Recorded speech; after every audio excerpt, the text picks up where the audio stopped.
Shalom, jemaat yang dikasihi Tuhan.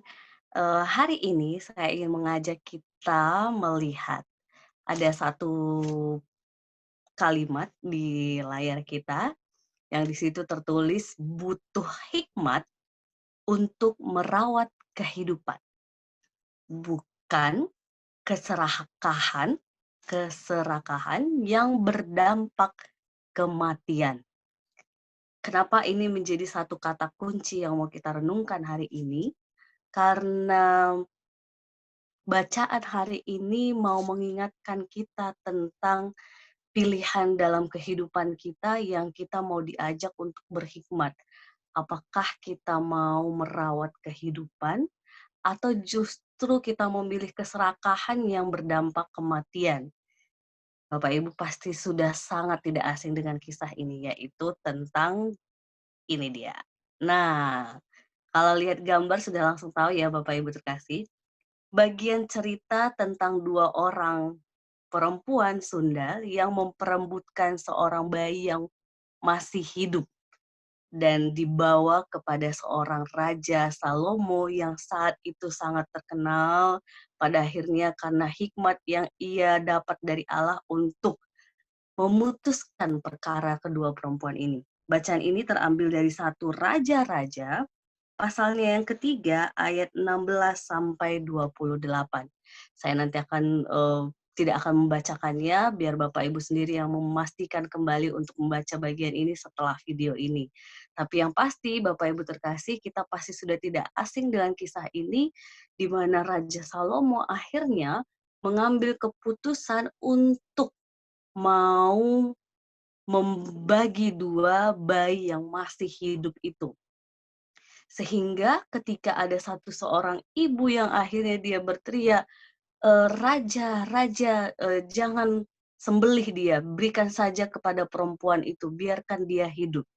Di situ Raja Salomo tahu pada akhirnya bahwa yang menjadi ibu sesungguhnya dari anak yang hidup itu adalah perempuan yang meminta agar anak itu tetap hidup. Karena secara naluri ataupun secara hati seorang ibu yang sungguh-sungguh mengasihi anaknya, pastilah dia memilih agar anaknya tetap hidup walaupun dijaga oleh orang lain. Tetapi kalau perempuan yang serakah itu, maka dia akan membiarkan keputusan sang raja sehingga pada akhirnya dia merasa bahwa anakku mati dan anak perempuan itu juga mati. Nah, jemaat yang dikasih Tuhan menarik ketika Salomo mendapat hikmat bahwa seseorang yang merawat kehidupan dialah yang sesungguhnya ibu dari anak itu. Dan ini, bagian ini menjadi penguat kita pada saat ini. Bahwa ketika kita berhikmat, maka kita pasti merawat kehidupan. Tetapi ketika kita dikuasai keserakahan, maka kita akan mendatangkan dampak atau pilihan-pilihan yang menuju sebuah kematian, maut, begitu ya Bapak Ibu terkasih. Sehingga bagian ini pun meneguhkan kita di tengah-tengah kebiasaan baru, new normal, yang katanya semua sudah seperti normal di sekitar kita. Nah, saya sudah mendengar dari ibu-ibu, bapak-bapak jemaat ya gitu ya, bahwa Mbak Aban di pasar ramenya seperti orang tidak ada pandemi di sini, di sana, di KRL dan sebagainya gitu ya.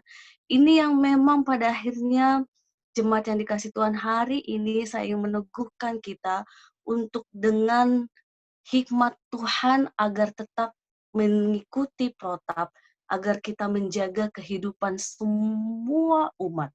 Tidak tentang hanya orang Kristen saja, tetapi seluruh umat.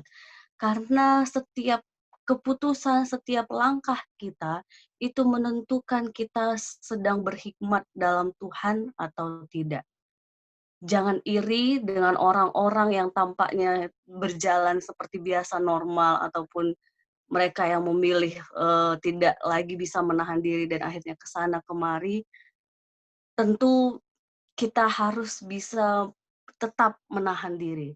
Syukur-syukur kalaupun pada akhirnya orang yang memilih tetap keluar ataupun berjalan-jalan, benar-benar juga menjaga protap yang ada.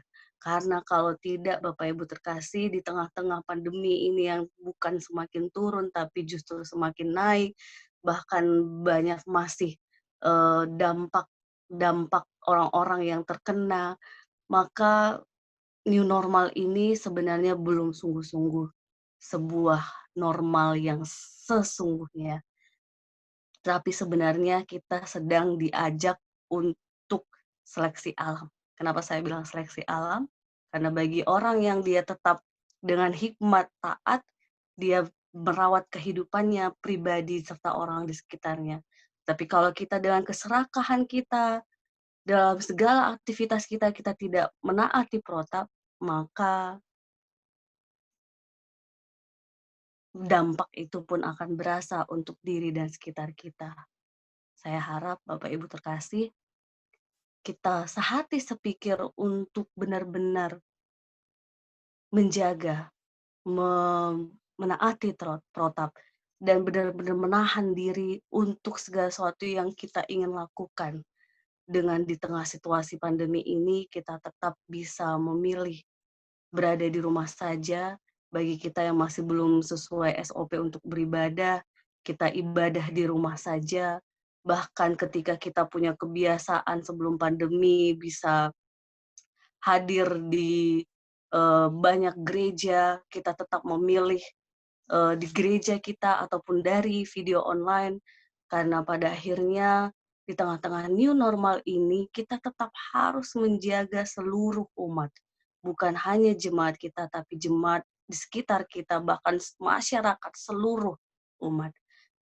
Mari Bapak Ibu terkasih, saya sangat-sangat memohon dengan penuh kasih, kita memiliki hikmat yang datangnya dari Tuhan untuk sehati sepikir menjaga dan merawat kehidupan diri kita dan seluruh orang-orang di sekitar kita.